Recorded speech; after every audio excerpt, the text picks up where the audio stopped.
주인이신 예수님, 영광과 존귀와 권능을 받으시기에 합당하신 주님을 높여드립니다.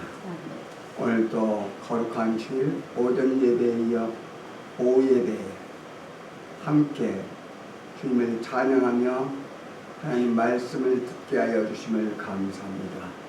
두세 사람이 내 이름으로 모인 곳에는 내가 그들 중에 함께 있으라고 약속하신 임마누엘 주님, 오늘 또 우리에게 크신 은혜를 주셔서 건강 주시고 생명 주시고 무엇보다도 하나님의 자녀로 삼아 주심을 감사합니다.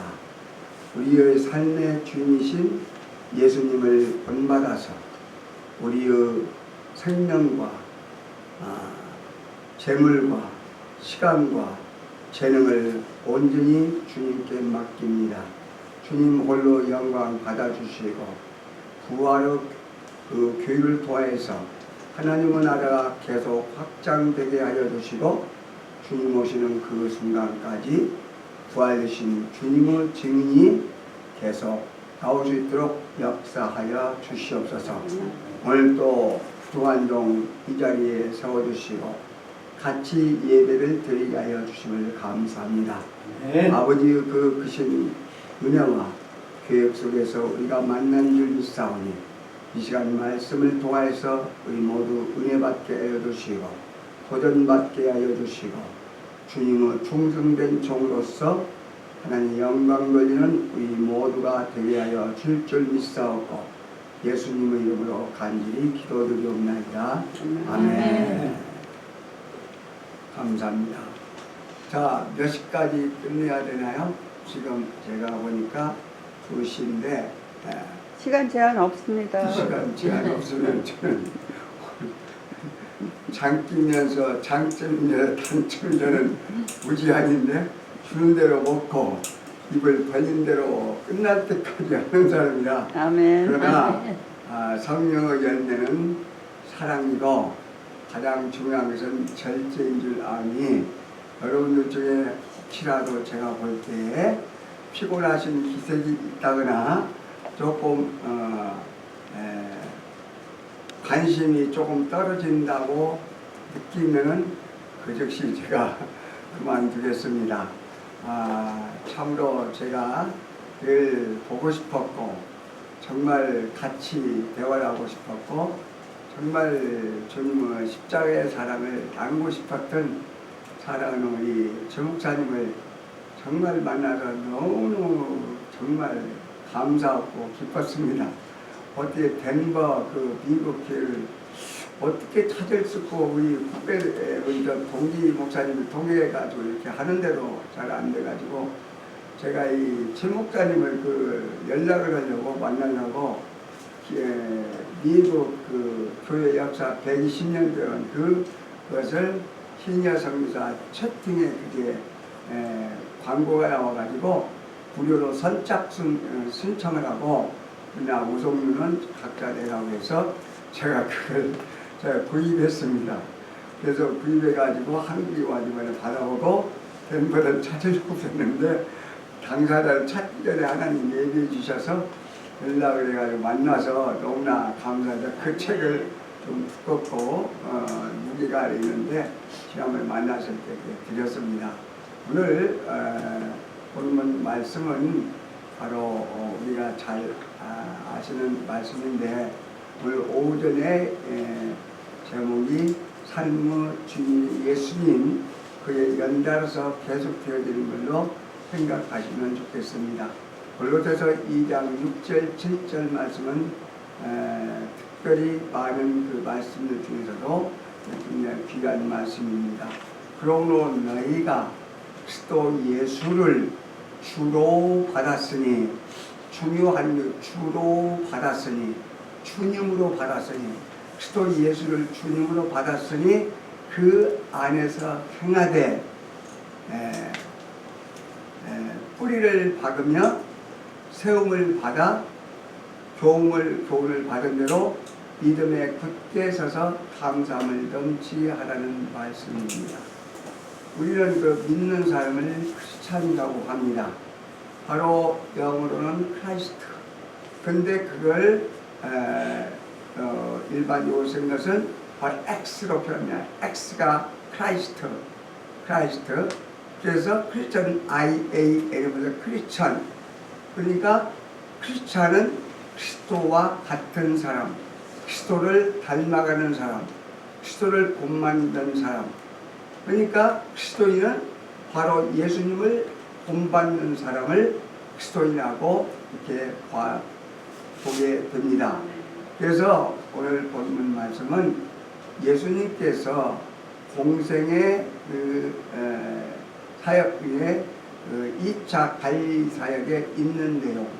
그런데 예수님께서 바로 40일 금식을 하신 뒤에 광야로 이끌려 성리길에 나가셔서 그 마귀에게 시험을 받으사 바로 말씀으로 마귀를 물리치신 후에 예수님께서 이제 완전히 공사역 시작이 첫 번째가 회개하라 천국이 가까웠느니라고 마태복음 4장 17절에 말씀하신 뒤에 하신 사역이 바로 예수님이 제자들을 부르신 내용입니다.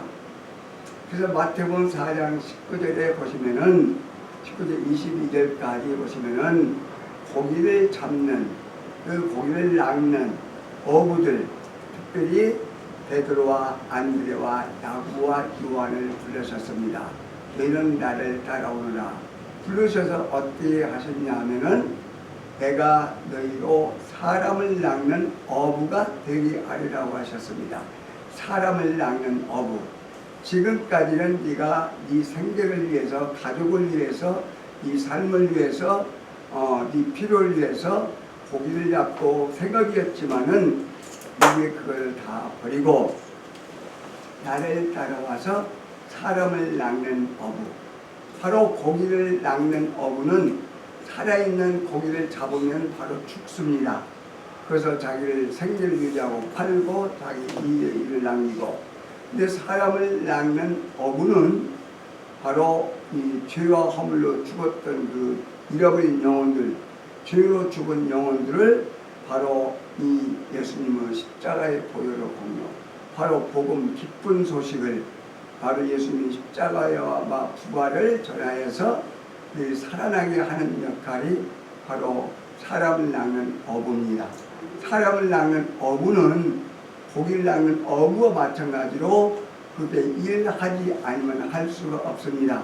그 다음에 예수님께서 제자들을 고기 잡는 어부를 부르신 뒤에 마태복음 4장 23절부터 25절까지 온 갈릴리에 다니시면서 똑같이 바로 그들을 가르치고 천국 복음을 전파하시고 모든 병과 모든 약한을 고치신다고 이렇게 실습을 제자들 직접 가르치셨습니다.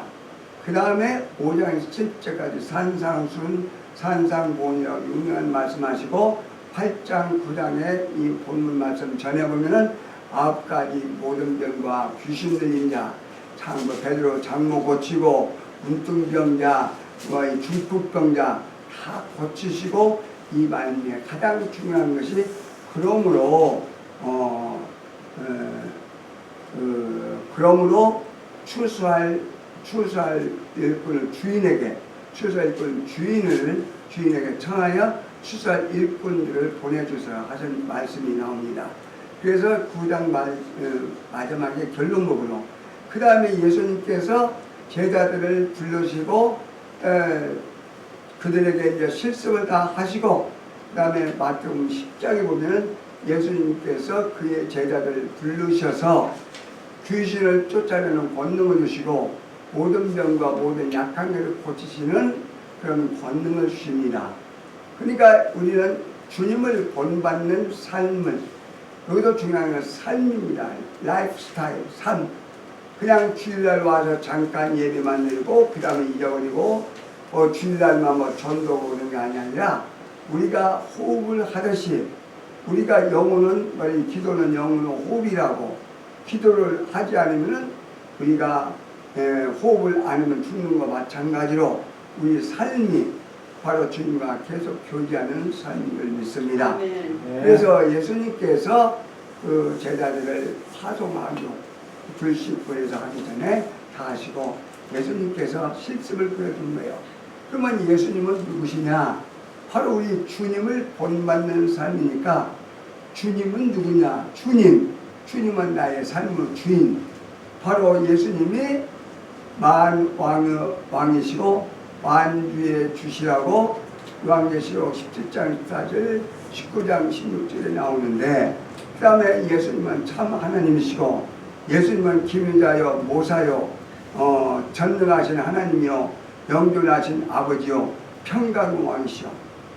바로 의심 많던 도마도 예수님이 부활하셨다는 그 이야기를 그 친구들 제자들로 들을 때에 내가 보지 않고는 믿을 수 없다 할 때에 바로 예수님께서 그 베드로와 그 야고보와 있는데 그 도마에 나탔을 때에 도마가 부활하신 예수님을 보고 나의 주 나의 하나님이라고 고백을 했습니다. 그리고 이 교회는 부활교회예요. 얼마나 중요한, 부활이 없는 예수님의 죽음은 저주에 불과합니다. 아무 의미가 없습니다. 바로 부활하신 주님을 만나서 그 예수님의 이 복음이라고 하는 그 야고보도 바로 예수님을 믿고 그때 되지 않았습니까? 그래서 부활하신 주님, 그래서 부활하신 주님을 만나지 못하고 신앙생활을 할 수가 없는 거고, 부활하신 주님을 믿고 믿는 믿음이 없이는 그건 종교적인 행실에 불과하다고 말씀드릴 수가 있습니다. 그래서 우리가 잘 아시는 신약 성경 거의 절반 13섯을 썼다는 그 사울이 바로 다메섹 도상의 그 공무 대제사장 공문을 가지고 갈 때에 그 예수님의 제자들 앞에서 그의 살기가 등등 위협이었는데, 그런 그 사울이 부활하신 예수님을 만나고 난 뒤에 바로 3일째 아나니아가 눈을 뜨고 난 뒤에 바로 사울이 그 한 일은 뭐냐? 바로 그의 그 유대인들 앞에서 예수님은 하나님의 아들이라 전파였고, 또 바로 예수님은 그리스도라고 증언하고 거기에 모이는 유대인을 굴복시키는 그런 역사가 나옵니다. 다시 말씀드려서 예수님의 부활을 만난 사람은 삶이 바꿔진다는 말씀입니다. 주인이 바꿔진다는 말씀입니다.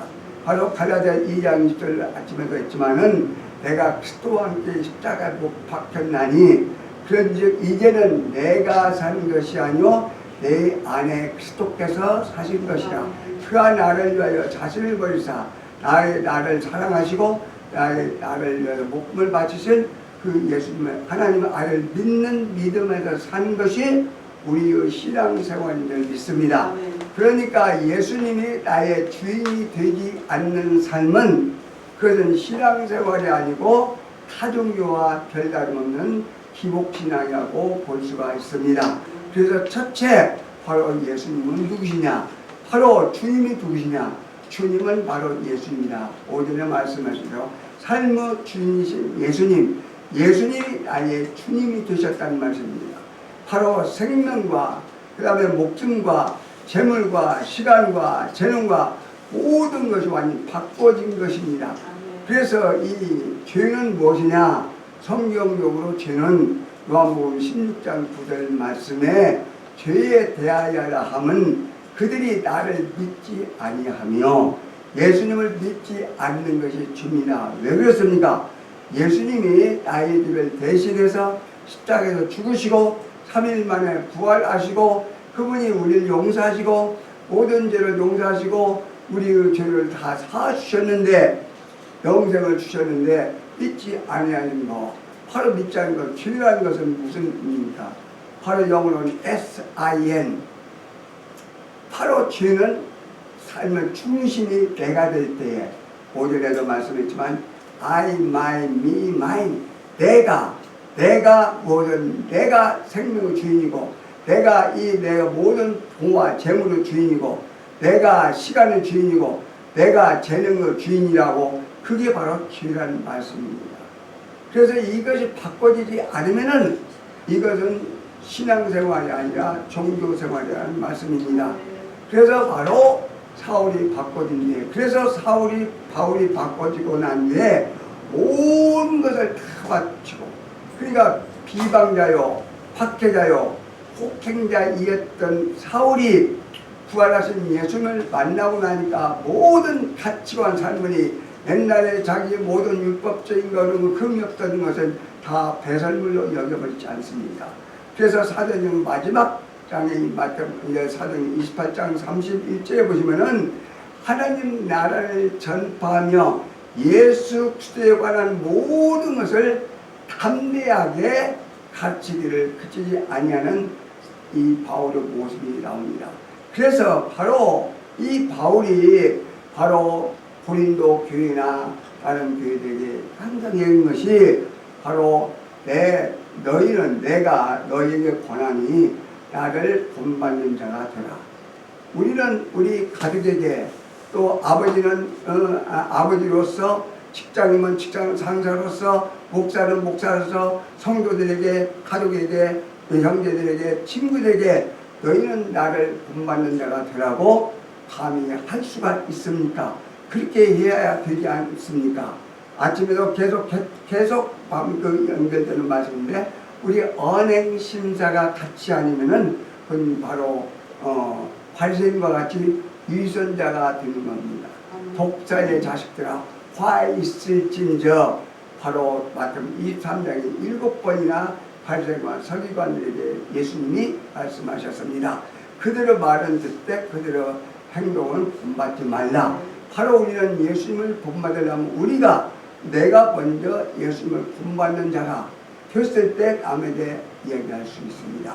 제가 전도를 하지 않냐고, 제가 기도를 하지 않냐고, 제가 말씀을 읽지 않고, 제가 말씀을 암송하지 않냐고, 제가 섬기지 않고 강단에서만 뻔들에게 비단이 장사 왕서방같이 할 때는 그것은 위선자가 되어버리고 말쟁이가 되어버리고 말에 대한 효력이 없어지게 되는 것입니다. 그래서 우리는 누구를 본받는 자, 우리는 누구를 본받는 자가 되겠습니다. 여러분의 롤 모델은 누구십니까? 여러분의 멘토는 누구십니까?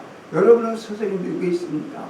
그래서 많은 사람들이 예수님은 우리 어렸을 때 학교에 보면 4대 성인 중 하나라고 하고, 바로 이 인도인들은 알라가 그 자기가 주님이고 예수님은 선지자 중에 하나라고 하고, 또 힌두교들은 그들은 300만 이상은 많은 신이 있는데 예수님은 그들 중 하나의 신에 불과하기 때문에 그들이 삶이 변화될 수가 없고, 그들은 자기가 주인이 되어서 저 주인된 삶을 살고 있는 것입니다.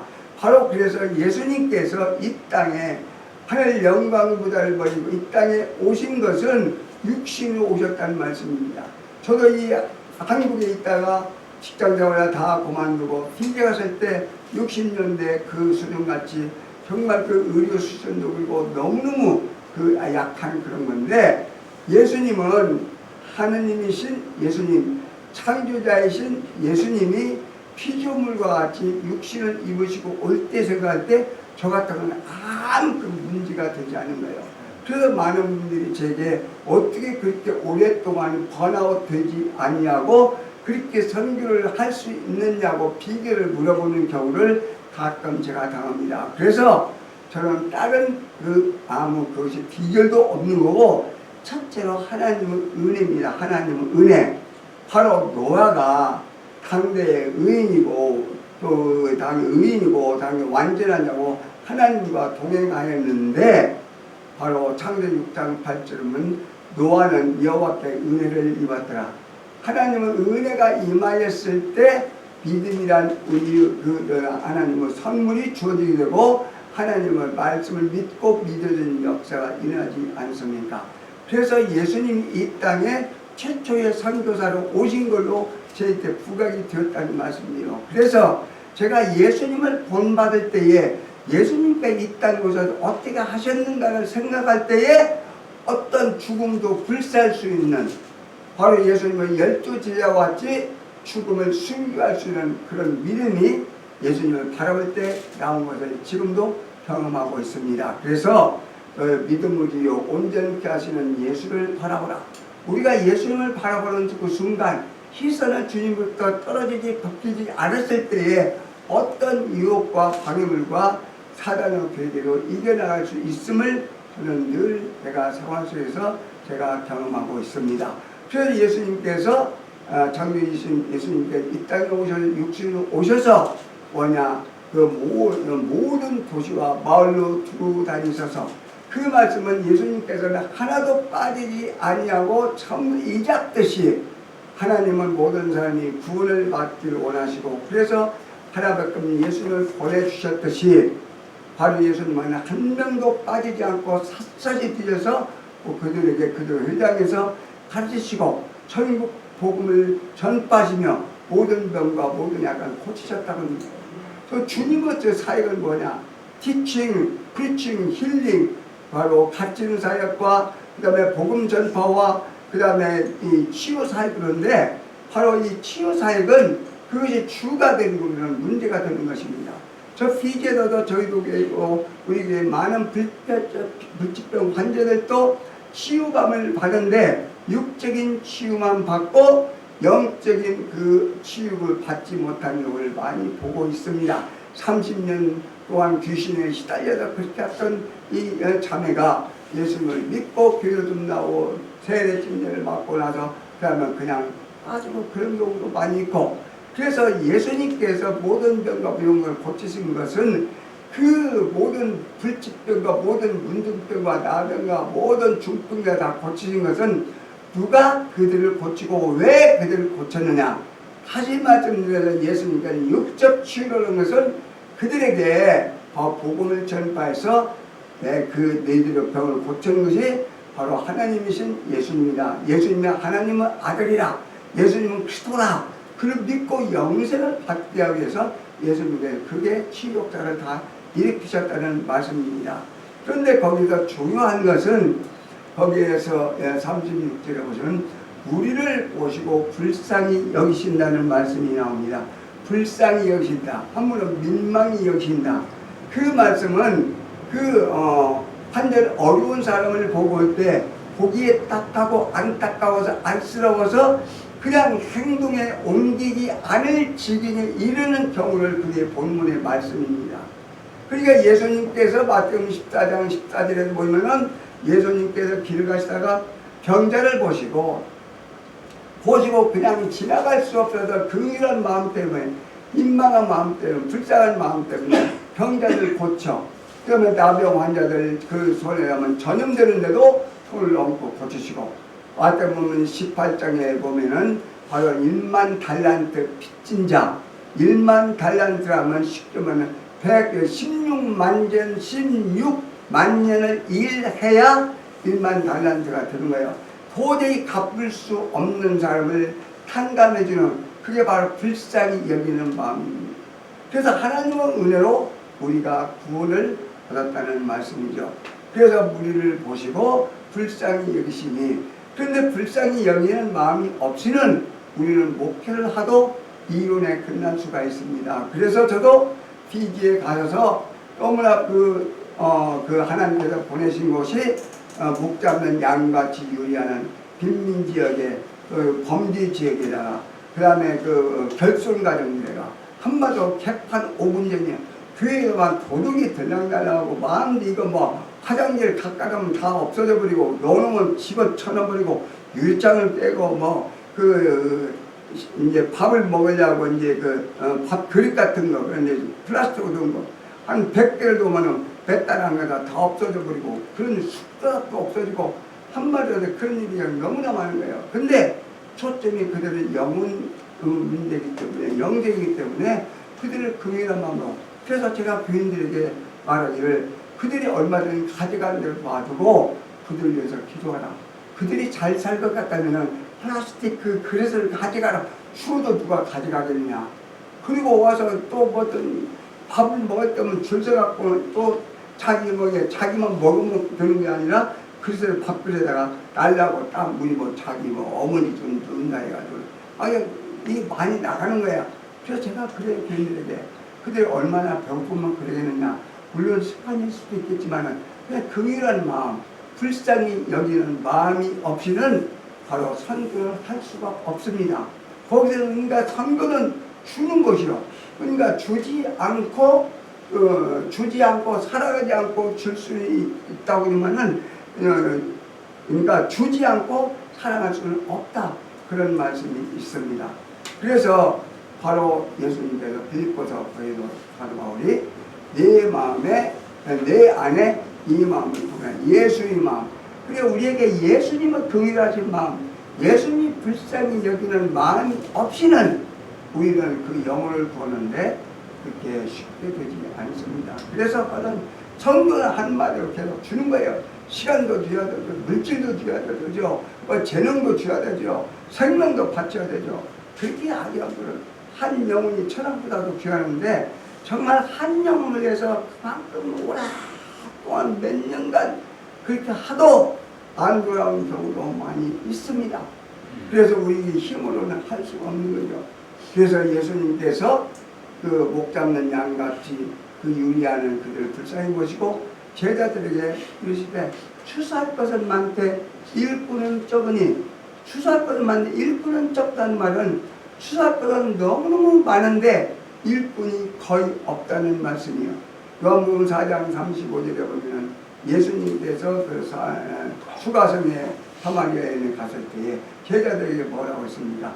너희가 넉 달이 지나야 추수할 때가 네가 말했는데 내가 너희에게 다시 말하노니 너희 눈을 들어 밭을 보라 희어져 추수하게 되었다.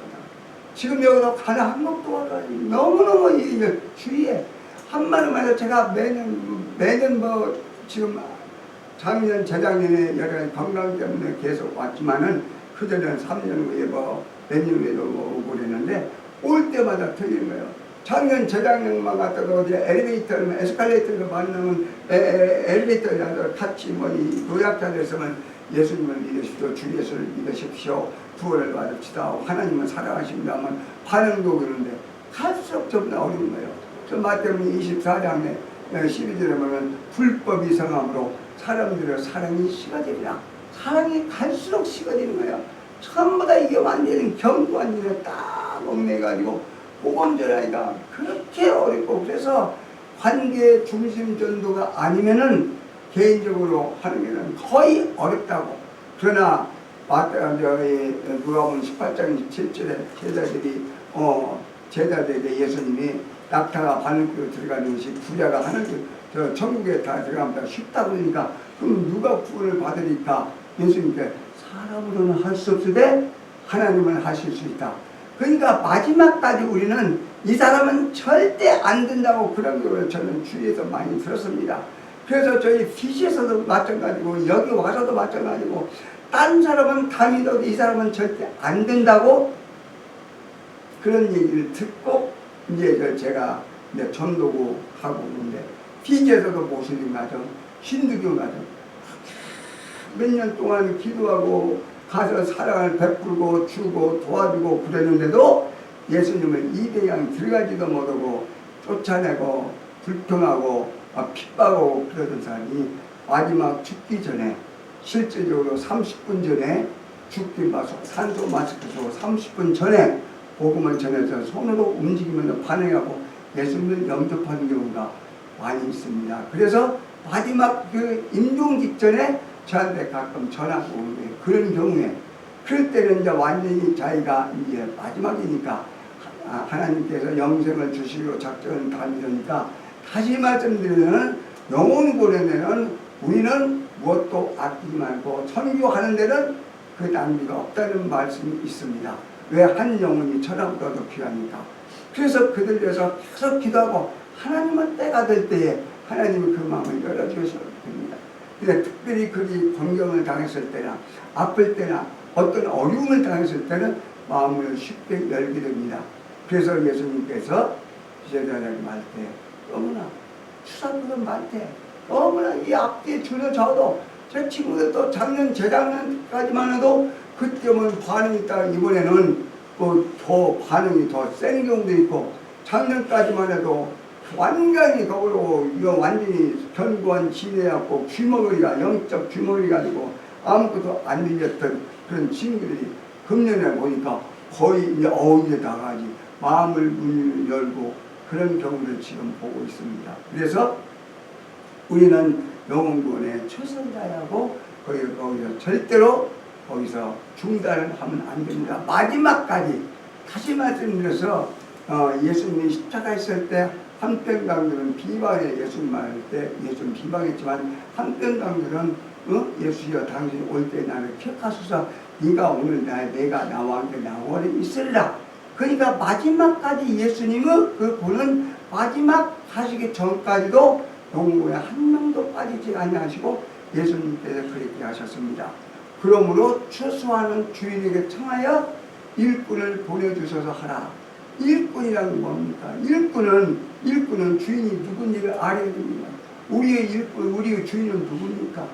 바로 오늘 마태복음 25장 14절부터 30절까지 달란트 비유도 있지만은 바로 하나님께서 주신 모든 것을 최선을 다해서 선한 청지기로서 맡은 자들에게 구할 것은 충성이라고. 충성한테 충성된 종아, 잘하였도다 충성된 종아, 네가 적은 일에 충성하면 내가 많은 것을 내게 맡기리니 내가 내 즐거움에 참여하리라고.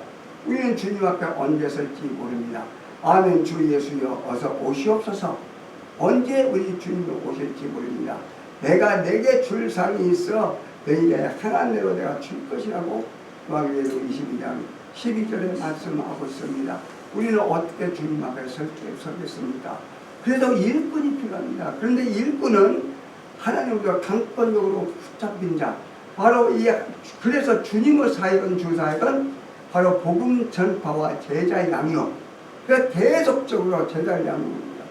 하나님께 주님께서 제자를 한 것처럼, 그래서 사도 바울도 바로 자기가 정말 기약이 다 될 때에 하나님 앞과 살아있는 자와 죽은 자를 심판하실 그리스도 예수 앞에서 그의 나타나실 것과 그의 나라를 두고 엄히 명하노니 너는 말씀을 전파하라. 때를 얻더니 못 얻더니 항상 힘쓰라. 범죄의 오래 참과 가슴에 경직하며 경계하며 고난하라.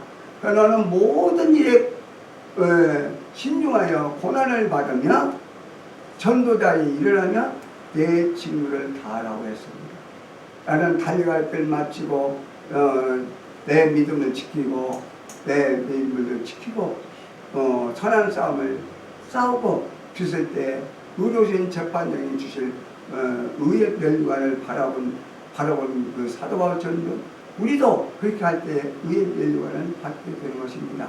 그래서 우리는 이 시대에 어떻게 해야 될 것인가? 그 예수님은 바로 우리 삶의 주님이십니다. 그리고 예수님께서는 우리에게 오셔서 복음 전파와 제자 양육에 바로 설명을 하시기까지 하셨고 그대로 우리에게 하셨습니다. 그래서 예수님께서는 바로 제자가 말로만 이렇게 하라 한 것이 아니라 실제로 행동해 주셨습니다. 바로 에베소 5장 1절에도 보면은 그러므로 사랑을 받은 자녀